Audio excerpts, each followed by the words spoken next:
Yo, what is going on, everybody? Today, I'm going to be going over all of the events that we're going to be getting in version 2.3 of Honkai Star Rail. Now, I say that, but a lot of the stuff in this blog post from Hoyoverse themselves is miscellaneous content that isn't really an event. You'll see what I mean in a little bit. So, this is more like just all of the important content that we will be getting in version 2.3. So, let's just get right into it. So the first thing here is the Trailblaze mission Farewell Penacony. So this is going to be permanently available after version 2.3 on June 19th or 18th if you're in America like me. So the Trailblaze expedition of Penacony has come to a wonderful conclusion. It's time to stride forward to the next destination. We might possibly be seeing where we're going to be going next. We might find out, you know.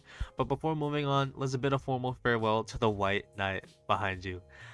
So of course, Penacony out of all four regions, I think we can all unanimously agree upon as a community that this is the best region in Honkai Star Rail. It's not even close. The second best region to Penacony has got to be the Shenzhou, but even then, the Shenzhou really doesn't have anything on Penacony, you know? Penacony is just really awesome, and I might make a video going over what's coming next after Penacony, you know? But I guess that video can go ahead and wait until 2.3 drops. But of course, we gotta end off the best region in the game story with a bang, you know. We can't just let it be peaceful. Nothing in Penacony is peaceful. Peace isn't a thing, you know. The one time we had a peaceful moment in Penacony was when we were with Firefly in that one area, and then later we find out that she just dies and then she comes back. So we can't really have many peaceful moments in Penacony. It's gotta be a blast start to finish, you know. So super looking forward to doing this Trailblaze mission. It's bittersweet, you know, more Penacony content, but this is it for the Penacony story. But we have gotten interlude chapters with the other three regions so far, so maybe we'll be going back to Penacony someday in the future. Next up here is Event Warp Part 1. So the first phase of version 2.3, which will last from June 18th or 19th until July 10th or the July 9th, depending on where you are, right? I'll just use the dates here just for convenience, right? So Firefly is going to be making her debut, and Renmei is going to be getting her first ever rerun banner. And the 4 stars on both of their banners are going to be Gallagher, Misha, and Shui. Now, Gallagher I actually don't have. So it'd be cool to get him. Shui, I have E6. Misha would be cool to get copies of him, I guess. But these are 3 pretty cool 5-star or 4 stars design wise. All 5 characters here are just pretty cool, right? Firefly, you know, spoiler alert, is Sam. Renmei, you know, just broken inside, also good looking. And then I mean, these 3 are all good looking, but Misha may not be that good, but overall these are still pretty cool 4-star lineup. And of course, for the first phase, we got to be getting Firefly's banner or Firefly's light cone, and then Renmei's light cone's rerun. So next up in the second phase of version 2.3, from July 10th up until July 30th, which of course is when version 2.4 drops, we're gonna be getting Jade and Argenti. And I gotta say, the 4 stars here, they're looking kind of lame. They're looking a little bit lame. These are cool 4 stars, but I mean, Serval, Natasha, Asta. Godspeed to whoever pulls for these 2 5 stars, because god damn, oh my god, that is bad, dude. They couldn't even throw in like a Ting Yun or something good, man. I mean, Serval's like a B tier unit, Natasha's like B tier, Asta's like C tier, maybe, nah, no, C's kind of crazy. Low A, high B tier. These are 3 mid units. I'm not gonna lie, they're not even just mid in their gameplay. In my opinion, I think they're kind of mid, like design wise too. So that's kind of rough, dude. That's a little bit rough. So yikes, dude. Yikes. Whatever though. Let's move on, right?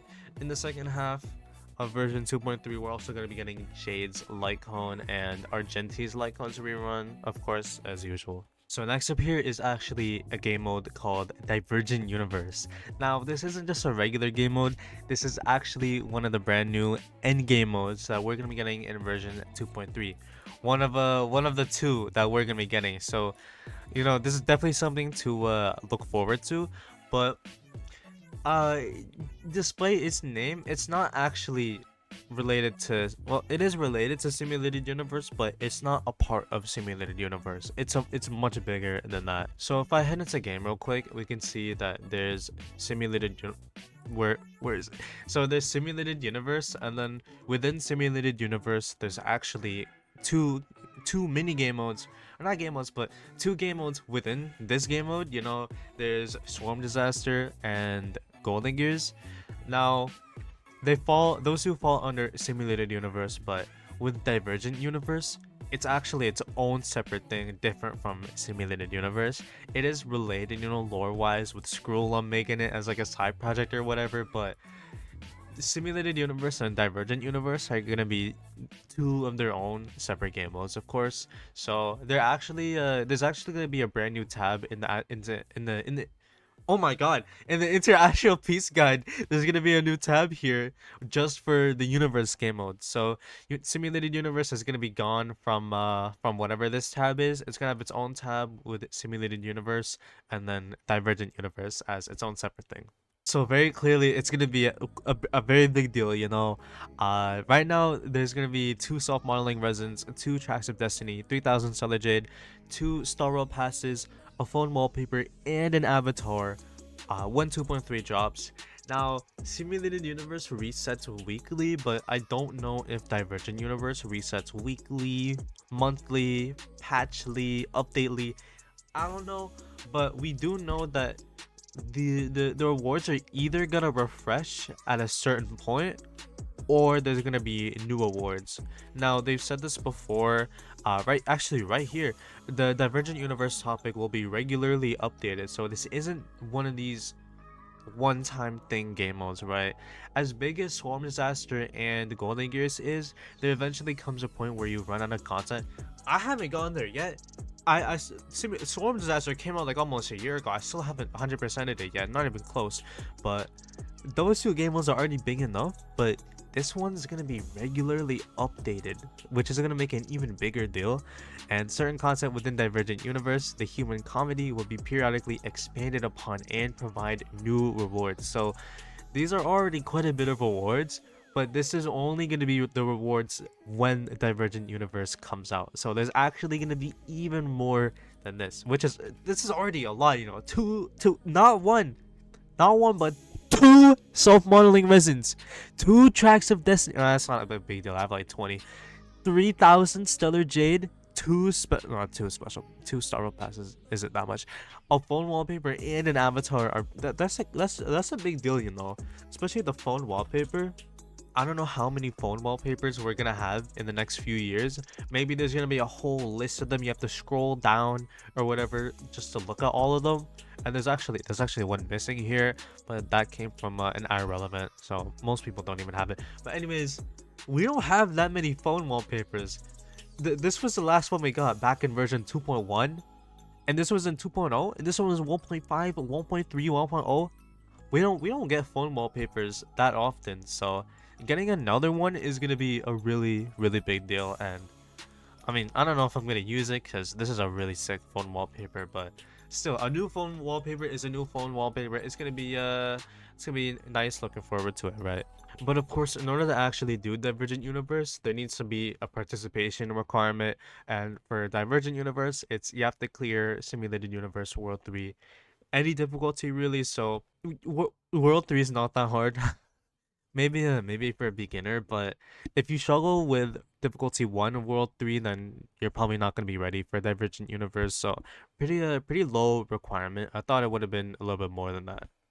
But anyways, that's it for Divergent Universe. This is going to be 100% something to look forward to, along with, of course, the other content coming in 2.3. So the next thing on this list is Apocalyptic Shadow. Now, this isn't an event, but of course, this is more endgame coming to Star Rail in 2.3. So, along with Divergent Universe as an endgame mode, we're also getting Apocalyptic Shadow. Now, this is kind of like Pure Fiction, you know, with the rewards and all that. The standard Stellar Jade count, the Jade Feathers, all that usual awards. But instead of it being more oriented for or more targeted, I guess, for erudition units, it's a lot more focused on boss enemies as opposed to like a bunch of standard enemies and waves. So it seems like Hunt or Nihility maybe is gonna be more of the meta for Apocalyptic Shadow, right? I'm pretty sure it's only bosses. I don't think standard enemies like are even gonna be here. Like, I don't think we're gonna be seeing Bronya here unless she's with Kakali or whatever. I can't think of the names of any standard mobs. But we're not gonna be seeing Hilly Chills here, you know. It seems like it's only gonna be bosses, and you know, with Apocalyptic Shadow comes an increase in the maximum Stellar Jade count for other endgame modes. So like with how Memory of Chaos and Pure Fiction, you can only get 720 jades at most per cycle. It's now gone up to 800 with the release of Apocalyptic Shadow, which is gonna be awesome. You know, even more rewards to get. Very, very, very cool. Now, what's kind of interesting is we're getting a lot of endgame in Star Rail, right? It's like basically every other patch. We're getting Apocalyptic Shadow and Divergent Universe this patch. We got Pure Fiction just in 1.6. We got Golden Gears, I think in 1.5 or maybe even 1.6 too. I don't remember. We got Swarm Disaster at 1.3. I don't know, dude. This is kind of crazy. I don't know if there's gonna come a point where we just get more and more and more endgame systems and eventually it becomes too much, or maybe Star Wars is just setting up the foundation of the endgame systems they want people to be playing long term, so they're just releasing them slowly. I don't know. This is a lot. Not that it's a bad thing. This is absolutely not a bad thing. This is awesome. You know, the more content, the better. I'll say this. When it comes to a game, I would much rather be overwhelmed with content, like Minecraft and Maple Story. There's like endless things to do in those games, than not have a lot of things to do. Genshin. And what's interesting is that with Honkai Impact, another one of Hawaii versus games, they eventually started that game's really old, right? Star Rail is in version 2.3, but Honkai Impact is approaching version 7.5 right now. The game's pretty old. Eventually they started removing some of the older endgame systems to make way for the new ones, right? So I'm wondering if sometime down the road Honkai Star Rail might do that too, you know, maybe someday we might have to say goodbye to Memory of Chaos or Pure Fiction. Who knows? Memory of Chaos, I'm not too sure because that's about as basic as it can get for whatever combat system they could do. I could definitely see Pure Fiction maybe being removed eventually. Memory of Chaos, most likely not. It has been in the game since launch. But someday Star Rail might end up removing some of these systems, right? So that's something to think about. And I don't know, I started yapping there, but the equilibrium, you gotta be equilibrium level 3 or higher to actually do Apocalyptic Shadow. I think that's the same for Pure Fiction. This one's a little bit shorter, but we're gonna be getting a free Shui Yi along with this just free 300 solar jades and a self-modeling resin. And in order to get these rewards, all you have to do is just clear difficulty 2 of any phase of Apocalyptic Shadow, and this is gonna be here to stay, you know, just like with the free links. She came out as a free unit, or the event to get the free links came out like, I'm pretty sure it was like 3 patches before I actually claimed her because I just took a big break from Star Rail. So yeah, this isn't something that you have to worry about. This will most likely be here even when Honkai Star Rail is in version 7.5, you know, not gonna be this isn't one of those football events. Shui is gonna be here to stay. Next up is the Origami Bird Clash event. This is one of those events that are going to be added to the conventional memoir, which means that as soon as you're done with the event, you can go back and, or as soon as the event ends, right? As soon as version 2.3 ends, then you can come back and do this event whenever you feel like it. Even, for example, Orm Alley came out all the way back in version 1.3. You can still go back and do it right now as we speak. So this is still an event, but it's gonna be here to stay. The gameplay is gonna be here to stay, but most of the awards are gonna go away. So you can get, as the limited time awards, you can get one self-modeling risen, one track of destiny, 1,000 stellar jade, and one fateful crossing, origami bird clash, which 4-star selector. And as the regular awards, you can get 140 stellar jade, which I'm hoping that's not all of the regular rewards, because that's really low. That's not even a single pull. And the traveler's guide, character experience materials, I was gonna say light cone essential materials. I can't remember what these are. Relic essential materials and credits. And for the 4-star selector, you can pick between Gallagher, Hanya, Luca, or Arlen. This isn't really something to worry about. Um, this isn't that big of a deal. We get 4-star selectors all the time, so not exactly a big deal. None of these units are make or break for your account, so not something to worry about too much, but I could always make a video going over that. Now, I was gonna move on, but I remembered that this is actually a multiplayer event. So there's gonna be a single player campaign and then multiplayer along with it. So this is the first ever multiplayer content we've ever gotten in Honkai Star Rail, apart from the chat feature in 1.1, and obviously, being able to add people.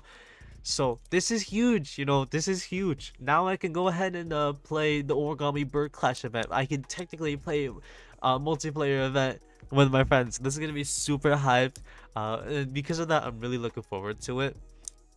And it's gonna be here to stay. So multiplayer is not going anywhere. We officially have multiplayer in Honkai Star Rail.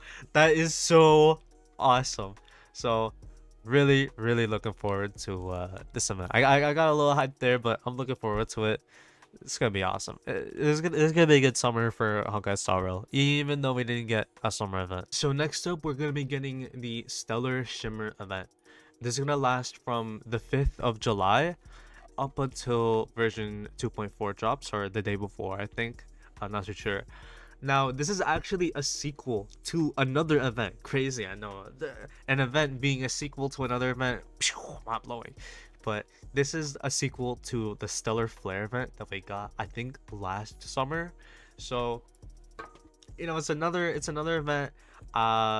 This is a sequel to the Stellar Flare event, which was a combat event that was in the Heart of Space Station, which honestly, I don't know what it is about the Heart of Space Station, but it low-key kind of gives off summer vibes. I don't know why. Maybe because it's like tropical sci-fi kind of. I don't know. Now I'm just like yapping about a bunch of nothing. Uh, Participate in the researchers a small scale test at the space station to obtain a bunch of rewards. So again, we're gonna be going back to the Heart of Space Station and doing another combat event. Awesome, the super combat filled update. 2 endgame systems and a combat event. This is the combat update of Honkai Star Rail. So, one track of Destiny as the rewards, a 500 Stellar Jade, a bunch of relic remains, and a Traveler's Guide. And you're gonna be level 21 or above, or Traveler's level 21 or above in order to do the event. Kinda high, That's a little high considering how the Heart of Space Station is the first region you ever go to. But whatever, we move. So next up here is When Harmony Rings Out. So this is going to be permanently available after version 2.3, and it just gives you a free Harmony Trailblazer, so you don't even have to do the Pinnacle. You don't even have to go to the Shinjo in order to get the Harmony Trailblazer, which that's kind of crazy. I'm not gonna lie. And if you've done the Trailblaze mission in Penacony already, it'll just give you a free add-on of the Harmony Trailblazer instead. And all you have to do is just complete the Relo 6 story. So, like I said, you don't even have to begin the story in the Shinjo in order to get this, which is crazy, absolutely crazy. Crazy. So next up here is, the usual Gift of Odyssey event. Kinda crazy how every single patch since launch, we've been getting the equivalent of Genshin's anniversary rewards. That's a little crazy, but of course, as usual, we're gonna be getting the Gift of Odyssey event. You just log in every day for a week in order to get 10 special passes. We're a year into the game, and this still blows my mind every time. Just a free temple like that. Genshin, say it with me. Genshin can never. So next up is the Planar Fisher event. This is gonna last from June 28th up until July 5th, and this just gives double the drops for Simulated Universe or Divergent Universe planar ornaments, right? Just the usual, nothing crazy about it. I'm pretty sure we get this every patch, but in order to unlock this event, you just have to complete Simulated Universe World 3, or not even complete it, but just unlock it, because this is the first world that actually gives planar ornaments, obviously. Next up, similarly to the last one, is Realm of the Strange. This is doubled relic drop rates, which, these two events still kind of crazy how we get them every patch. That's really nice, again, say it with me, Genshin can never. But you get this, you use the same amount of Trailblaze powers you would usually, but you just get double the drops. This is gonna last from July 19th, the first year anniversary of one of my favorite updates, version 1.2, up until July 26th. And there's also the usual battle pass, which has both Firefly's forms as the avatars this time for the paid rewards, and whatever this is.